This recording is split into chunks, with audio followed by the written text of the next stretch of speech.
पत्रकारिता विभाग के विभागाध्यक्ष प्रोफेसर डॉक्टर मनोज मिश्रा जी, पूर्वांचल विश्वविद्यालय के ही प्रोफेसर देवराज जी, तरुण मित्र के संपादक भाई आदर्श कुमार जी, संचालक जनपद के वरिष्ठ पत्रकार, हम लोगों के मामा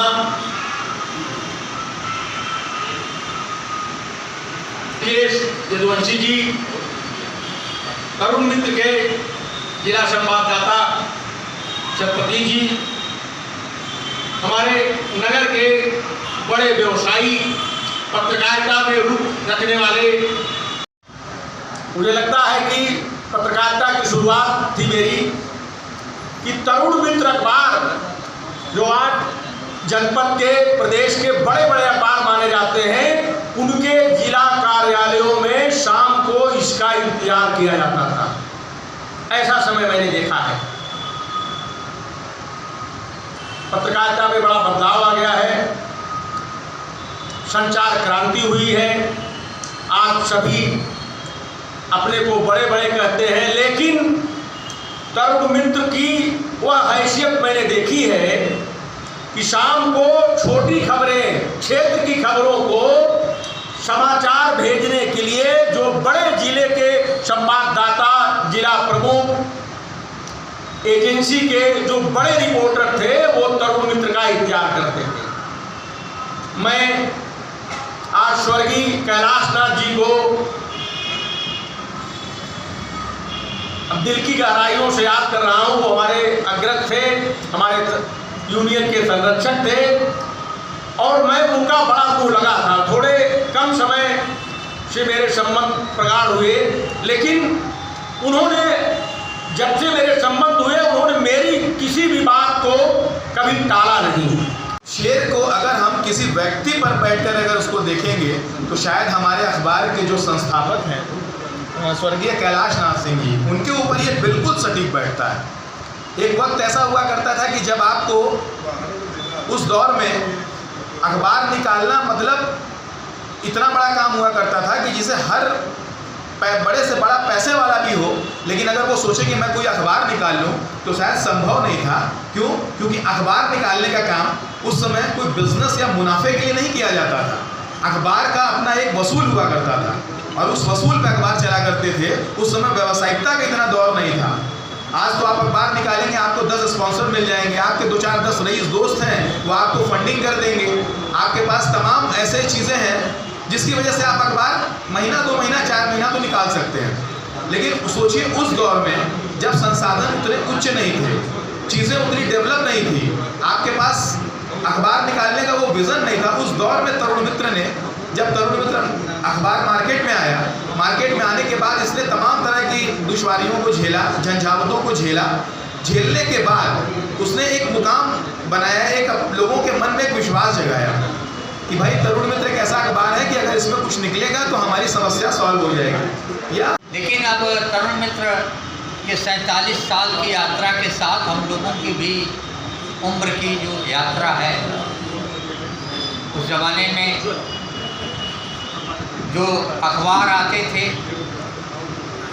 राजनीति से जुड़े होने के नाते हम लोग विज्ञप्ति लेके जाते थे, तो वो विज्ञप्ति जो आज दी जाती थी वो 3 दिन बाद हम लोग अखबार में देखते कि 3 दिन के बाद ही अखबार में छपेगा। लेकिन तरुण मित्र के आने के बाद हम दिन भर की खबर शाम को, आदरणीय पांडे जी ने जिक्र किया कि सराय कोफ्ता चौकी के दीवार पर तरुण मित्र सांध्यकालिक दैनिक हुआ करता था। दिन भर जौनपुर में कोने कोने में, चप्पे चप्पे पर क्या कुछ घटित हुआ है, अगर इसको जानना है, हम लोग तो वहाँ सुदामा की चाय की दुकान पर चाय पीते थे और इसकी प्रतीक्षा में रहते थे कि आज जो जिंदाबाद मुर्दाबाद हुआ है। तब वो छात्र आंदोलन का दौर था। ऐसा नहीं था कि कोई दिन ऐसा नहीं होता था जब छात्र सड़कों पर ना हो और सड़क पर उतरने वालों में मैं भी शरीक रहता था। तो वो एक चाहत रहती थी कि अखबार में जो कुछ भी हमने किया है आज दिन भर, अखबार में आया है कि नहीं आया है, लेकिन तरुण मित्र में शाम को ही वो चीज़ें आ जाती थी। तो जो 45वां स्थापना दिवस है, बड़ा अच्छा सौभाग्य है। पहले दिन हिंदी भवन में जिसके दिशा निर्देशन में सारा लोकार्पण का कार्यक्रम हो रहा था और करने वाला मैं था, आज उनके ससुर पुत्र डॉक्टर मनोज मिश्र जी बैठे हैं। मैं डॉक्टर आकाशवाणी राजेंद्र मिश्र जी का स्मरण करते हुए कह रहा हूँ, उस दिन के डॉक्टर मिश्र जी हैं, मुझे बहुत अच्छा लगा। 8 अक्टूबर 78 के पहले 5 अक्टूबर 78 को मैं दमू जी चंद्रेश मिश्र तत्कालीन जिलाधिकारी लक्ष्मी चंद जी के यहाँ समय दिया गया कि आपको लोकार्पण करना है। लक्ष्मी चंद जी ने कहा कि आपको क्या अनुभव है, तो चंद्रेश जी कहें अनुभव की कमी नहीं, कहने देखिए उद्घाटन तो कर दूंगा, लेकिन 1 महीने 2 महीने बाद अखबार बंद हो जाए तो हमें व्यक्तिगत मिला। तो भाई प्रकाशमणि कैलाश जी ने कहा कि साहब अखबार नहीं बने, ये अखबार हम अपने श्रमबूंदों से सींच कर चलाएंगे। तब उन्होंने कहा अगर इतनी बड़ी बात कर रहे हैं तो मार्च अक्टूबर को आएंगे। कागज बनाया प्रखर जी ने, जैसे तोप के आगे अखबार निकालने की बात कही गई। मैं समझता हूँ कि आज के 47 साल पहले स्वर्गीय कैलाश जी ने जो पत्रकारिता का धर्म होता है, साहस का, पक्षपात विहीन और तार्किक बात कहने का, घटनाओं को जैसी घटित हो वैसे समाज के सामने प्रस्तुत करने का, जहाँ बड़े बड़े मीडिया घराने बड़े बड़े अखबार निकाल रहे थे, जिनकी प्रसार संख्या लाखों में नहीं होगी, करोड़ों में नहीं हो सकती है, ऐसे स्थापित समाचार पत्र जब पाठकों के सामने थे, उस समय जो साहस नहीं मैं कहूँगा, तो साहस और उसको सुपरलेटिव डिग्री में बदलने के लिए आप जो साहस कर सकते हैं, ऐसा काम उस समय कैलाश जी ने एक छोटे से कस्बाई शहर जौनपुर में करने का सोचा था। सबसे पहले मैं उनके संकल्प शक्ति और उनके साहस को प्रणाम करता हूँ। जब मैं 9 वर्ष का था जब इस पत्र का प्रारंभ हुआ और पिताजी बहुत गहनता से जुड़े थे, नृत्य प्रति एक यहाँ पर साहित्यिक गोष्ठी होती थी नृत्य प्रति जो जनपद में, उसमें आदरणीय प्रखर जी भी रहते थे। तो उसमें क्षेम जी, पंडित रूपनारायण त्रिपाठी जी, स्मृत शेष दमू जी, स्मृत शेष कैलाश नाथ जी, पंडित चंद्रेश जी और बहुत सारे नाम नृत्य पर बैठते थे। 60 के दशक से ये सिलसिला शुरू हुआ और ये 90 के दशक तक गया, फिर धीरे धीरे वो मंच नहीं रहा। तो ये संकल्प साधना थी और एकमात्र ऐसा दैनिक, इसके पहले जौनपुर में साप्ताहिक पत्र तो रहे, लेकिन दैनिक और सांध्यकालीन दैनिक और लोगों की भावनाओं से जुड़ा दैनिक, ये पहला अखबार था जो लोकहित की बात करता था।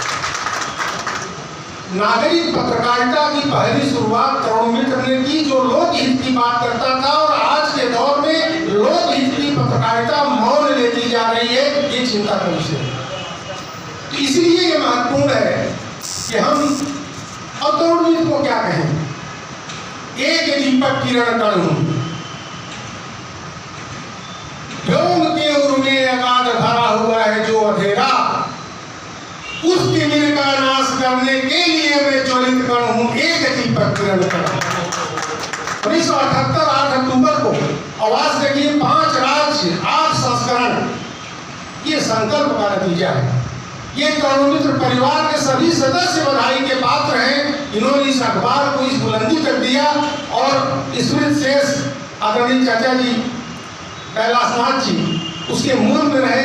आज के दिवस पर मैं उनको कोटि कोटि नमन करता हूँ। तो उनकी प्रेरणा से आज ये सब अखबार कितनी महत्वपूर्ण ऊंचाई पर है। और मुझे विश्वास है प्रिय भाई हमारे आदर्श जी उसको ले जाएंगे और उसकी अगली पीढ़ी के हमारे अखबार के प्रबंध निदेशक सामने हैं, हमारे प्रिय विद्यार्थी उज्जवल जी ले जाएंगे। ये अलग जल्दी रहनी चाहिए, क्योंकि आप जानते हैं सफर में धूप तो होगी, जो चल सको तो चलो।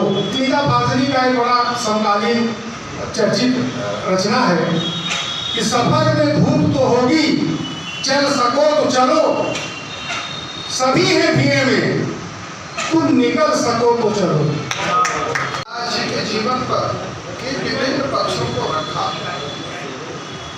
कैलाशनाथ जी से मिलाने वाले मुझे एक विभूत थी जो जौनपुर के पत्रकार थे, आज नहीं हैं, गुरुवर प्रोफेसर एसपी चंद जी। उनसे मेरी मुलाकात हुई थी। मैं पीएचडी शोध कर रहा था बीएचयू से, और उस समय जौनपुर की पत्रकारिता हमारा एक अध्याय था शोध का। तो मैं यहाँ आया, वहाँ पीटीआई के संवाददाता एसपी चंद जी थे। तो हमको सबसे पहले वो समय कार्यालय ले गए, वहाँ से कुछ कापियाँ हमको मिली। उसके बाद तरुण मित्र मेरा जाना हुआ। जब पहली बार मैं तरुण मित्र गया तो उस समय हाथ से कंपोजिंग होती थी, और माननीय कैलाशनाथ जी उस समय गैली प्रूफ उठा रहे थे। मैं देखा संपादक की कुर्सी खाली थी, तो हमने एसपी चंद जी से पूछा कि गुरुजी ये बताइए कैलाशनाथ जी कहाँ हैं? कहे वही गैली उठा रहे। तो एक था कि उनमें कहीं ये भाव नहीं था कि मैं संपादक हूँ, मतलब वो कंपोजिंग भी जानते थे, गैली उठाना भी जानते थे और प्रूफ का भी काम करते थे। इस स्थिति से तरुण मित्र को उन्होंने उठाया, लेकिन वो एक चीज कहते थे कि सबसे समझौता मैं कर लूंगा, 2 चीजों से समझौता नहीं करूंगा, क्योंकि शोध के लिए मेरा उनका इंटरव्यू लिया। पहला कहते थे कि शुद्धि के सवाल पर, भाषा शुद्ध नहीं जानी चाहिए, नहीं तो समाज की बोली बिगड़ेगी।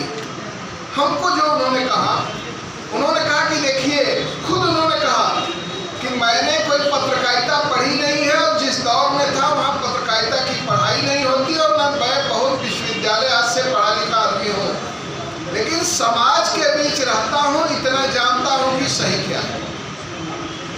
दूसरी चीज कैलाशनाथ जी की जो मुझे अच्छी लगी कि उन्होंने पूर्वांचल के पिछड़े क्षेत्र जैसे जौनपुर जैसे जिले से एक ऐसी पत्रकारिता की शुरुआत की जो राष्ट्रवादी पत्रकारिता थी।